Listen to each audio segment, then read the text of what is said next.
Welcome to my sword plus staff guide, or in other words, disciple. I've had a lot of people ask me to make a guide on this weapon combination, but I've been taking my time with it, trying to fully understand the nuts and bolts of how this weapon combination works together, what makes this build strong and what doesn't. Starting off, I want to talk about skill pages. If you haven't gotten into the habit of using skill pages, I highly recommend you do so. It doesn't take much effort to set them up beforehand, and you can freely swap between them whenever you like, as long as all of your abilities are off cooldown. If you're not sure where to find that, you can go to your options, shortcuts, and scroll down to quick slot. You can set your keybinds for them there. Even if you don't plan on playing Disciple, I highly recommend getting into the habit of using that. It's the best way to get the most out of your class. Starting off with block skill and passive. This build technically has no self-healing of its own. I'll explain what I mean by technically later. With that in mind, you definitely want shield block as your main block. This is where most of your health recovery will come from if you're solo, or if the healer's dead or unreliable. The passives I use are the same on every page. I think this is the best possible combination of passives you can get out of this build as far as PVE goes. Starting off with passive number 1, Flame Condensation. This build revolves around a lot of fire damage and keeping fire stacks on enemies, so increasing burn damage is great for that, and getting heavy attack chance for every stack of burning is also great. Next is Asceticism. Increases mana regen. I'll explain this later, but mana regen is also technically health recovery in a way. Remaining stationary for 3 seconds doubles that mana regen and also increases your heavy attack chance. If you have to move for any reason, the buff will remain for 2 seconds, and then you have to remain still again to get it back again. Next is Mana Amp. Increases mana and max health, or max mana and max health. Forbidden Sanctuary. Increases skill damage, but decreases mana cost efficiency. Resilient Mind. Evading an attack restores mana. And each successful block or shield block restores mana based on damage blocked and recovers health. Age of Shield increases damage reduction based on your shield block chance.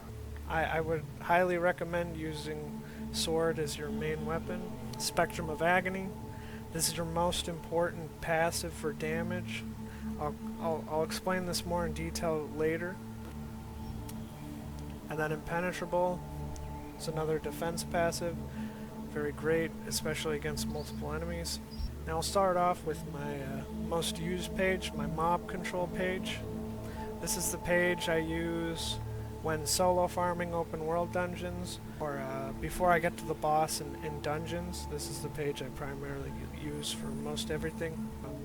I think it has the best balance of damage and survivability. Piercing Strike. This is Shield Strike, specialized to be a frontal cone AoE.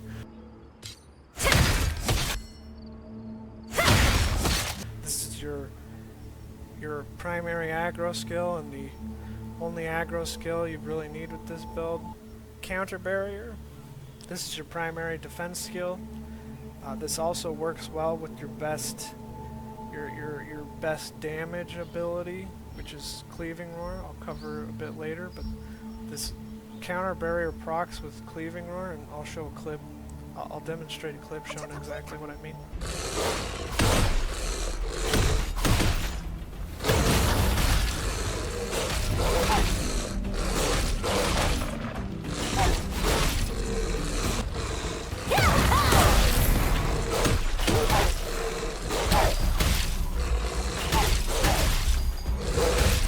Cooldown. While being attacked from an enemy, if Counter Barrier is active, you have a chance to shield block them. If you successfully shield block them, you counterattack, and that counterattack reduces the cooldown on Piercing Strike. I'll show a clip of this in motion.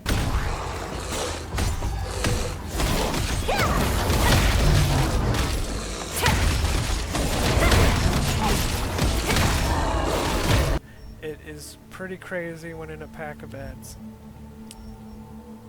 Strategic Rush, great for pushing mobs around, getting them packed together, pinning them against a wall, or interrupting special attacks like those nuke mobs in Death's Abyss. Control rank, same thing, mainly for control, pulling pesky ranged enemies to you that you couldn't quite get grouped together. This is Chain Hook, specialized to be an AoE. Increase distance. I find this incredibly useful to use because there's quite a few times where even with this active it just doesn't quite go far enough. Cleaving Roar. This is your most important damage ability. This is Provoking Roar, specialized to be Cleaving Roar. When you use this ability, all enemies affected by it take a debuff, and while that debuff is active, any form of damage you do is spread to other affected enemies. I'll show you a clip of exactly what I mean by this.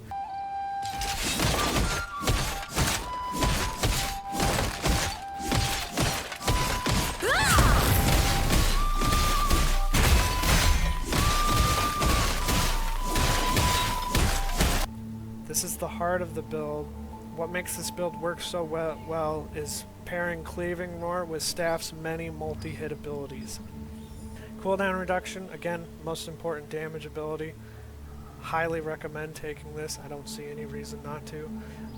Another benefit to taking cooldown reduction is a Shot of Victory is a skill I often use in my other pages.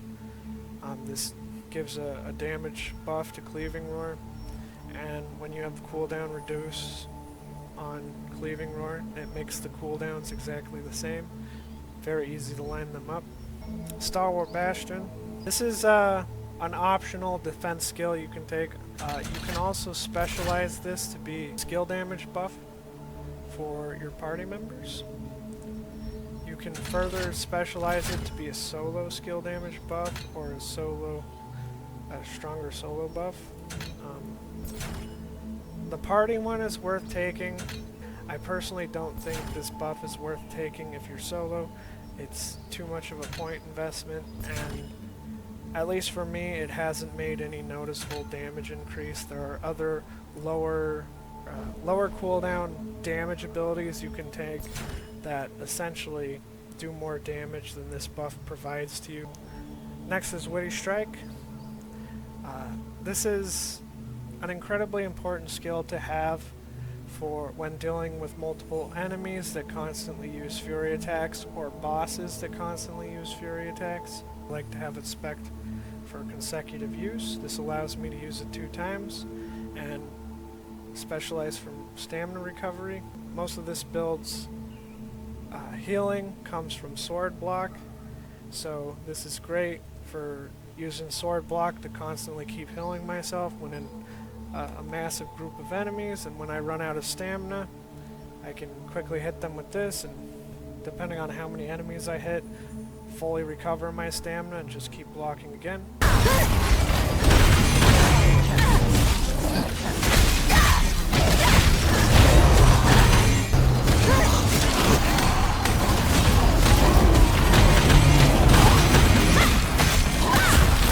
Immortal Pride, again, it's an optional defense buff you can take. I personally haven't really used it in my build.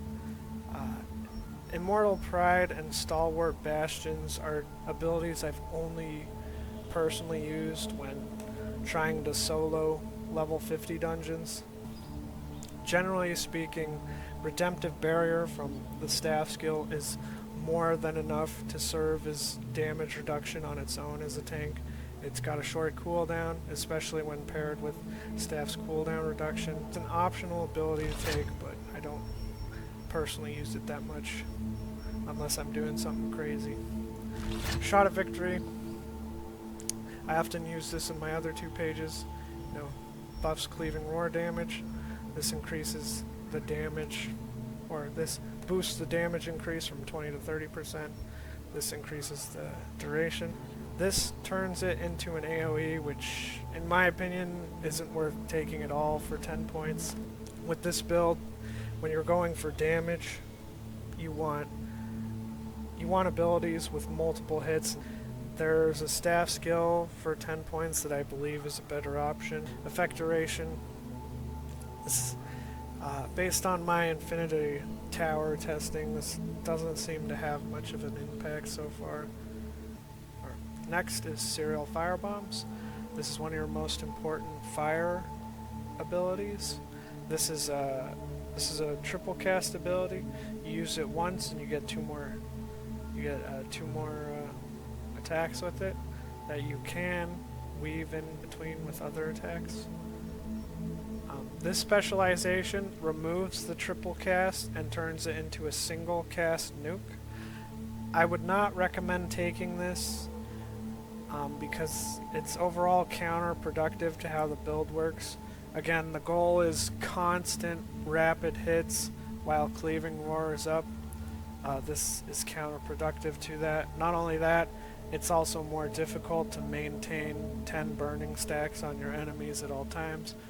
Even if you get heavy attack hits with the nuke, chances are you'll just end up losing damage over time due to interrupted casts or losing fire stacks on your enemies. Mobility, you can use this for convenience if you like, but again, this build prefers to limit movement as much as possible for more heavy attack chance, so I would recommend getting into the habit of not using this, at least if you're trying to maximize your damage as much as possible. Radius increase. This increases the serial bomb's damage to be an AoE damage attack. Again, great against multiple enemies affected by Cleaving Roar. Projectile speed increase. Since you'll be playing as a tank or melee DPS, this is almost useless. However, I will say early on in the game I would recommend using this because when you have no attack speed in your build, this does make the class feel better to play. Instant casting removes cast time. Cast times on a tank sucks. I'd recommend taking this. Burning Smokescreen, another one of your most important damage passives. I'd highly recommend always having these three specialized no matter what you're doing. This is Frost Smokescreen, specialized to do fire damage. This removes the teleport and turns it into a placeable ground AoE. And this doesn't seem very important. However, when this is off, what happens is when you place Burning Smokescreen on the ground, all the AoE does is increase burning stacks on all enemies affected by it. It does no damage at all. When you have this specialized, however, it adds damage ticks to that AoE, which is amazing with Cleaving Roar. I'll show a clip demonstrating exactly what I mean.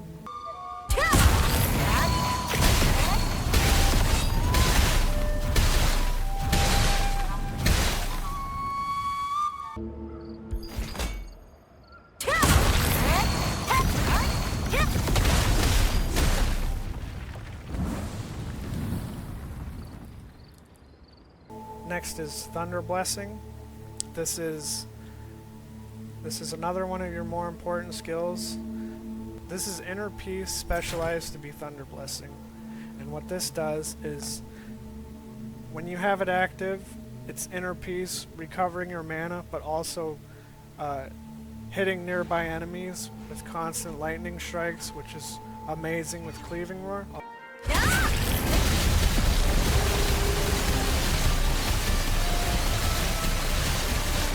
This also doubles as a secondary defensive skill when paired with Redemptive Barrier. While Redemptive Barrier is active, any damage you take has to go through your mana first. Redemptive Barrier lasts for 6 seconds. Thunder Blessing lasts for 6 seconds. You're recovering mana while taking damage. Depending on how much damage you're taking, you're either drastically reducing that damage or taking no damage at all. It just depends on the situation, what damage you're taking. You do, however, want to be cautious of Fury attacks that will interrupt and cancel Thunder Blessing, so Thunder Blessing also works well with this build because there are times where everything's on cooldown and you can't do anything on auto attack. That's a perfect time to hit Thunder Blessing and start not only recovering mana but also doing more damage at the same time. Fireball Barrage, this is another one of your most important fire abilities. You should always have these two specialized as well. What this does is chucks 10 fireballs at an enemy, but however when you have this specialized it adds an additional fireball per burning stack, so 20 fireballs in total. It's a single target ability, but when shot at an enemy it'll also trigger Cleaving Roar on multiple enemies.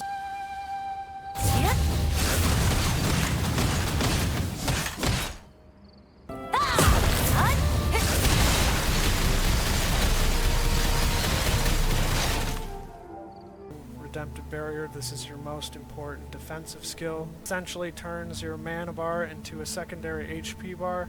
Okay, now on to AoE damage, same deal. Piercing Strike is an AoE, crit chance. I still have Counter Barrier in the build, but I put points into other things. Cleaving Roar, I always take these two. Shot at Victory increases the damage from 20 to 30%, or sword skill damage from 20 to 30%. Aerial Firebombs, again AoE, instant cast time. Inferno Wave, this is an AoE attack. This also deals more damage based on how many burning stacks the enemies have. Decreased cooldown, 50% chance to use a second time. Burning Smokescreen, of course. Chain Lightning, this ability is amazing in AoE situations, especially when this is specialized. Without this specialization, Chain Lightning just hits the enemy or enemies, and that's it. When you have this specialized, however, it does the initial hit and then drops a lightning puddle, which does 2 more hits. And when you pair that against multiple enemies affected by Cleaving Roar, it does an insane amount of damage.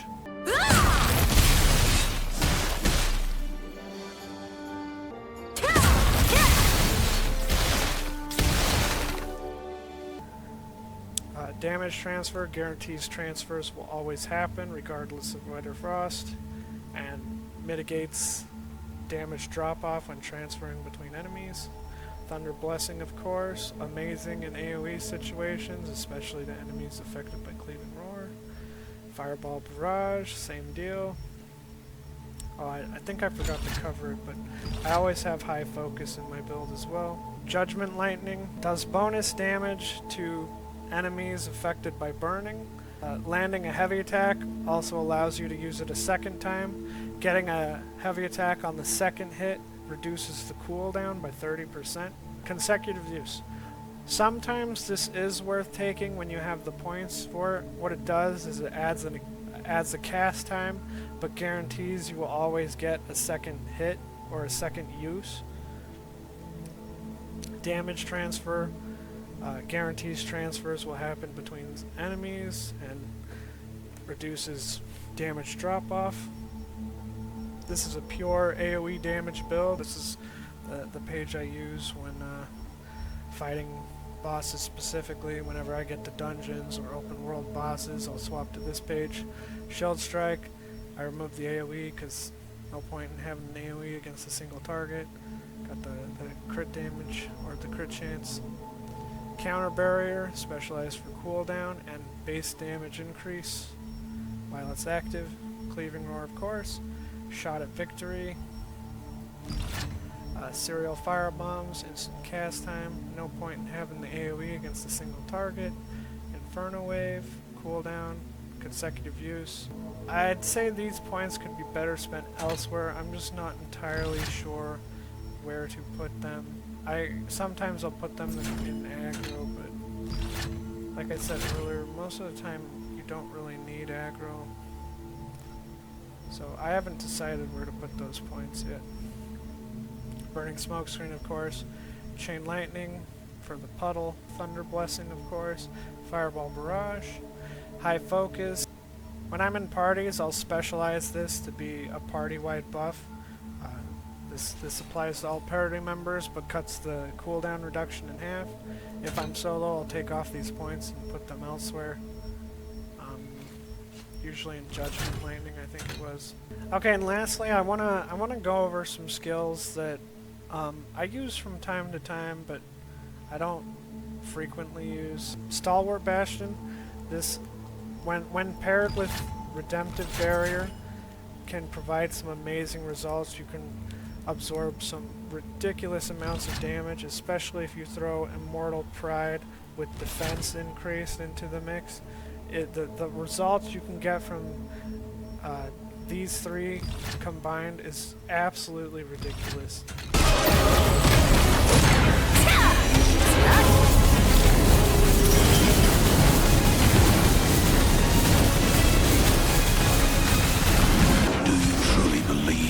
Best death looms terrible and inevitable.